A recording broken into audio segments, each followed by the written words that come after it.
Alright, ladies and gentlemen, we are here for my pick for the WBE this season for the VGC competitive teams with In Vivid Color and the South Texas Sableyes. Let's get into it.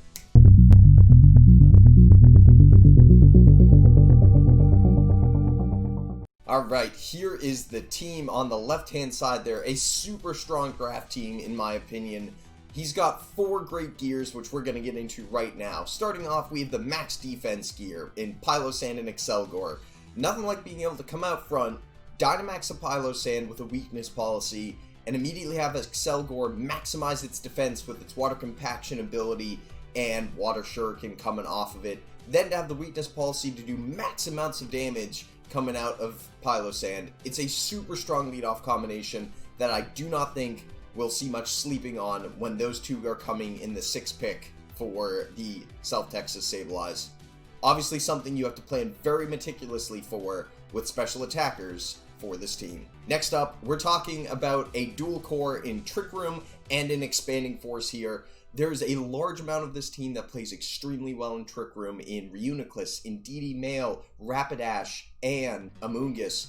They also have the secondary ability, which is to run Expanding Force and just proceed to spam the crap out of the enemy team with Expanding Force in Psychic Terrain.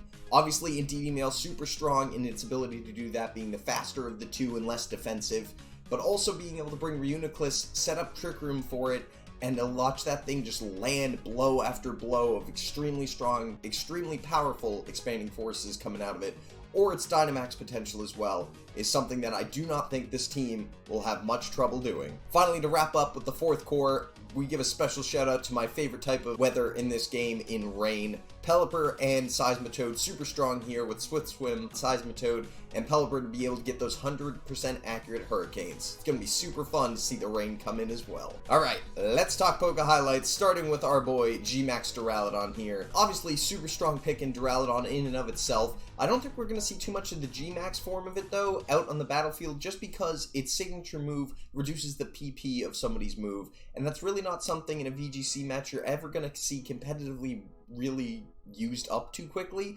unless you've got the rare occurrence of like dropping a Draco and being able to immediately get rid of all of the PP for a Draco Meteor. Again, not likely, but there is a possibility for us to see it. Otherwise, a very strong special attacker in Flash Cannon, Steel Beam, Thunderbolt, Dark Pulse, and it can also run a great supportive set with Snarl and Breaking Swipe as well. Super great Pokemon to have between its support and its offensive set. Next up, we have pick number 1 for the South Texas Sableyes in Amoonguss. Amoonguss obviously super amazing, just in general as a Pokemon.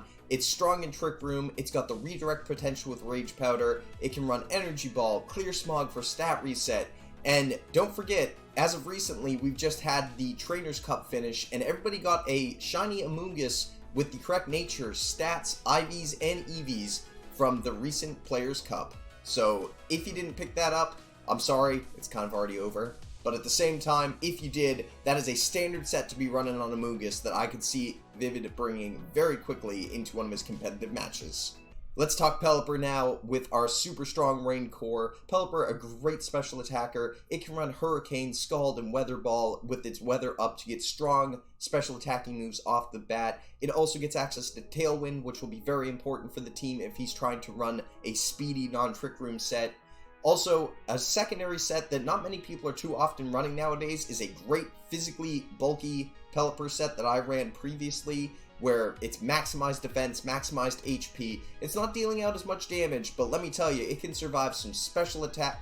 It can survive some very physically offensive rock-type moves like Stone Edge and even a Dynamax Max Rockfall coming into it with that bulky setup. So definitely not one to be slept on, especially if all he needs it for is to set up the rain. After that, we have probably my favorite Pokemon from Gen 5. I think it's Gen 5. In Reuniclus. Reuniclus, super strong in Trick Room. Obviously, it's one of the best Psychic Sweepers I think we have in this game for this season. It has great Dynamax potential, but also based on what the core is built around, I foresee double Expanding Force coming out of this very quickly, in leading Reuniclus, Indeedee male, and just mashing those buttons until everything on the field goes away. Next up, we have the speediest boy in the VGC competitive meta in Accelgor. Accelgor, one of the fastest Pokemon out the gate, no matter what here. Its signature move, Water Shuriken, obviously a very important thing to come in and bring for the Palossand setup with Water Compaction. Otherwise, it's a good special attacker as well with Bug Buzz and other signature bug type moves. But mostly, I would expect we're going to see this Pokemon come in, try and dodge any redirect that we see, get those Water Shurikens off, and then support Palossand in its assault on the team. And just like that, we are on probably the best combination pick in Palossand and Accelgor. Palossand obviously super strong with its water compression ability, being able to maximize its defense. It's also very strong in Trick Room with the low speed tier. It's great with its ability to get onto the field, get maximized defense, maximize its HP EVs as well to be able to withstand a lot that currently comes in towards it.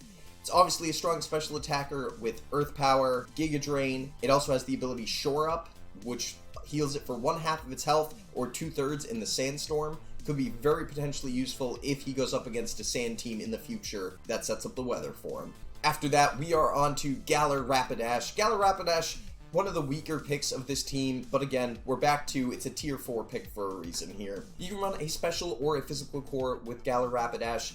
Obviously, with his Expanding Force spam team, he could run a special core with Calm Mind, Stored Power, Expanding Force, or he could decide to go for the physical offensive set and run like Swords Dance and Play Rough, even High Horsepower to get some coverage against those steel types it might come up against. Next up, we have Indeedee male. As I mentioned, Indeedee male, the more offensive Indeedee form in its ability to be very fast, very capable of dealing out those Expanding Force damages amongst its own terrain that it sets. I don't know what other set necessarily will be run here. Obviously, it gets moves like Imprison to cancel Trick Room to set it up itself, but for the most part, I see this Pokemon coming in and just clicking Expanding Force every time to just deal massive amounts of damage throughout whatever team decides to come in against it. It's never going to be the first Pokemon that I expect an enemy team will focus down. It'll probably be secondary, which is why it coming in as an offensive set most of the time will be very important to get that damage out on the team. After that, we have our adorable pick, I would call it a meme pick, but Emolga not seeing too much action on any competitive meta right now. Even the current VGC meta, we see it rarely used. Still a very strong Pokemon in its hidden ability Motor Drive to absorb an electric type attack and get a stat boost off of it. Obviously, it does have some potential here with Vivid being able to get a good switch in on any electric type move coming in towards Pelipper. Ultimately, the sets here are usually supportive in Nuzzle, Charm, Helping Hand, Taunt. It can also even run Eerie Impulse if you really want to debuff stats. It also can have a very strong physical attack core though, in being able to hit a strong acrobatics off of whatever terrain it has, being able to get rid of its item possibly in a psychic or electric type seed, and then get a strong acrobatics off afterwards. So, not to be slept on for an offensive power, but mostly support sets I think we're going to see coming in Emolga here. Next up, we're going to talk about Seismitoad, our toady boy as I like to call him. He is a disaster in the rain in the best way possible. Super fast, super strong. He can run physical or special sets. His special set usually rolls with Earth Power, Sludge Bomb, Muddy Water, and is very good in the rain, obviously getting up those max moves and being able to dish out some major damage while buffing his other stats. Also, he can run a nice physical set with Drain Punch and Liquidation.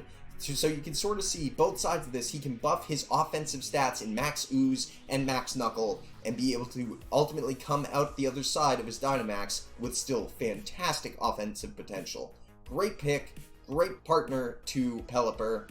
Will be great to see him run. And finally, for the South Texas Sableyes, we have Pangoro. Pangoro, another one of the pickups in the back, less often used Pokemon. It's very strong dark fighting type. It does have knockoff, also runs Drain and Bullet Punch for priority and for survivability. It's not the greatest in Trick Room with its speed stat, but it's also not the worst speed statted thing that is currently out in the meta. So it'll be interesting to see whether he tries to play it on a faster or a slower team here. But we can also see it has pretty good survivability with items like an Assault Vest or Leftovers. Alright, it is time to talk leads. First off, our lead, and should be of no surprise to any of you, we're going to talk about the Expanding Force Trick Room core. Both sides of these coins could come almost every week here, where Vivid could easily set up the Trick Room and get Reuniclus in its Dynamax form and just start wailing into things. He also could just say screw it and click Expanding Force twice on both these Pokemon. Obviously super strong in the Psychic terrain with Reuniclus and Indeedee-M. I can see that potentially coming in and almost immediately wiping whatever stands opposite them on the field. I would be remiss if I didn't talk about the Rainy core again, but my Rainy Day core and Pelipper and Seismitoad is also another super strong pick for this team to be able to come in, have that super speedy Seismitoad Dynamax out the gate, start setting up its max Oozes or its max Knuckles with whatever partner is sitting next to it. You could even keep Pelipper in, max Ooze 3 times, and then you'd have a +3 Pelipper with Hurricane still in the rain. Great potential with this team to be able to come in and deal some massive amounts of damage out the front, and has to be very meticulously played against. And finally, we would be, again, talking about our third gear here in Palossand and Accelgor. If you don't call this one out and plan for this every week, a Palossand in its fully water compressioned form will just roll over top of any team that it comes up against. Obviously, with Max Quake getting its special defense boosted and maximizing its physical defense, this tanky monster with a weakness policy can just roll over top of anything in its path. Definitely not something to be slept on and has to be very well planned against every week. Gaps for the South Texas Sableyes are very minimal here. I'm calling out just small things that I see that could be planned out well against, because this team draft is so strong with its diversity. There are so many things you'd have to plan against for this one. I honestly am very afraid if I was ever to come up against this team. We'll call out a couple. Redirection, obviously, to block the Palossand and the Accelgor is very important. A Follow Me user like Togekiss or an Indeedee female to block water compression ability from going off, still very strong. So minimizing Palossand's defensive stat with some redirection might be really important for a team to be able to overwhelm it in the back. Dark types for this team, blocking Expanding Force is another good strategy that Vivid will have to play against. But most of the time, coverage with these Pokemon with Focus Blast on Reuniclus or a physical or special fighting type move on some of his other Pokemon in the back can easily cover this gap, which is why it's sort of a minimalistic one. Same thing with the gap this team has for ghost type Pokemon that can potentially break the front line in Reuniclus and Indeedee if it comes. But there's so many ways that Vivid can cover the ghost types and the dark types here. I only call it out as a minimal gap that can easily be covered. Finally, let's talk about the match to watch here. Honestly, I think any of the matches that Vivid plays in are going to be the matches that you want to watch. This team has so many different modes to it and so many different options. I think we're going to see pretty much something different every week when it comes from Vivid. However, I'm going to give it to Reversal this week. Reversal has a bunch of water-type Pokemon, both in the special and the physical attacking front. For his ability to be able to combat the Palossand water compaction ability, it's going to be very important for him to have a special attacking water type in the back to hopefully be able to take down the monster that is max defense Palossand with a weakness policy. Good luck to Vivid in this season of the WBE. There you have it, guys. That is in Vivid color and his team, the South Texas Sableyes. Make sure you go check out his draft breakdown up over here. Make sure you're clicking that subscribe button up over here on our content as we finish up doing the WBE breakdowns and start covering week 1. Catch y'all for the next one. Peace.